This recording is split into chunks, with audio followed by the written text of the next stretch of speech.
The ship drifted in the vast black ocean of space, far beyond the reach of Earth's comforting glow. A crew had been sent to investigate a strange signal coming from a mysterious and lightless area of space. The signal pulsed like a heartbeat, faint and steady, defying all attempts to understand it. No human craft should have been there. Yet, the signal persisted. The seven-member crew had been hopeful at first, joking about finding alien life or lost technology that could make them famous. But as they got closer to the source, a creeping unease began to fill the ship. The signal led them to an abandoned vessel, ancient and unmarked. Its design was alien, made of a black, metallic material that seemed to swallow light instead of reflecting it. The crew connected their ship to the strange craft and boarded carefully. Inside, the air was stale but breathable, and the walls glowed faintly with a sickly green light.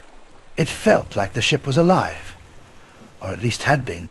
"Looks like nobody's here," muttered the biologist. Her voice echoed unnaturally, as though the ship was amplifying it. "Let's make this quick," said the captain. "Grab whatever data we can and get out." As they explored, the team found what looked like a control room.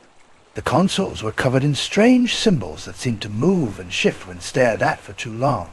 In the center of the room was a pedestal, holding a black sphere, darker than the void outside. It seemed to pull their eyes toward it, unwilling to let go. "What is it?" whispered the engineer. "Doesn't matter," snapped the captain. "Leave it. Let's focus on the signal." But the signal wasn't coming from the sphere. It was coming from deeper inside the ship. As they moved toward it, the temperature dropped sharply. Frost appeared on the walls even though there was no moisture. They reached a huge chamber, filled with massive pods, their see-through surfaces revealing twisted shapes, floating in thick green liquid. They weren't human. The shapes were long, with thin limbs and eyeless faces. Their bodies seemed to flicker, as though they existed in two places at once. The biologist leaned closer to one of the pods, her breath fogging the surface. "They're alive," she murmured, in some kind of sleep. A low hum began to vibrate through the chamber, growing louder and deeper, until it felt like it was coming from inside their heads. The crew staggered, holding their heads as the sound reached a deafening peak. Then it stopped. Fear set in as the crew tried to escape, but the halls of the ship seemed to change, leading them in circles. The walls started to ripple like liquid, and the light turned an angry red. Voices whispered from the darkness, calling each of them by name, speaking in tones that mimicked their loved ones back on Earth. "It's not real," shouted the captain. "Stay together." But the crew didn't listen. One by one, they broke away, chasing the phantom voices. The engineer ran after the sound of his daughter's laughter. The biologist followed a soothing voice that promised to explain the creatures.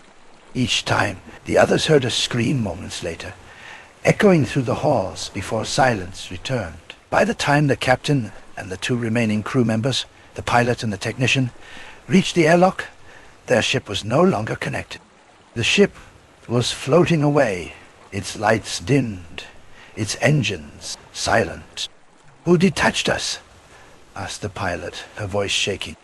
"No one," the captain whispered, staring at the alien ship.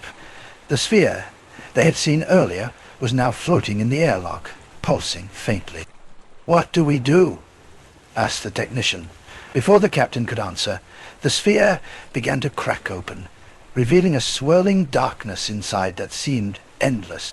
Shadowy tendrils shot out, wrapping around the technician and pulling him inside. His screams echoed as his body twisted unnaturally, folding in impossible ways before disappearing completely.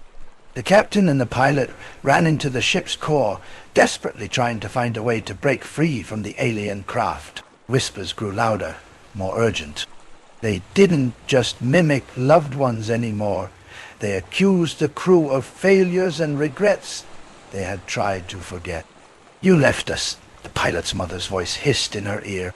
"You never came back."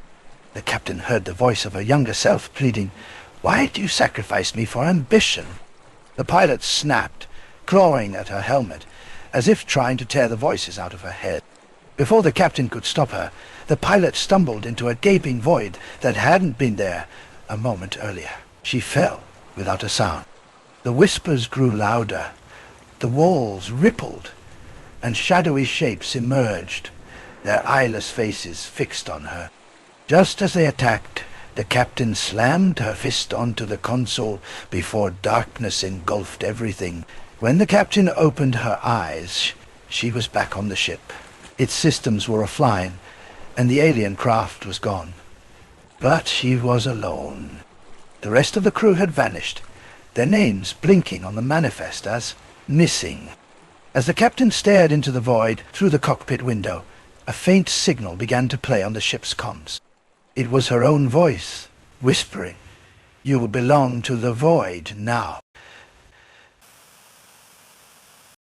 Thank you for listening to today's story. If you enjoyed this eerie tale, don't forget to leave a like, and if you crave more chilling narratives, consider subscribing and hitting the notification bell so you never miss a new upload. Until next time.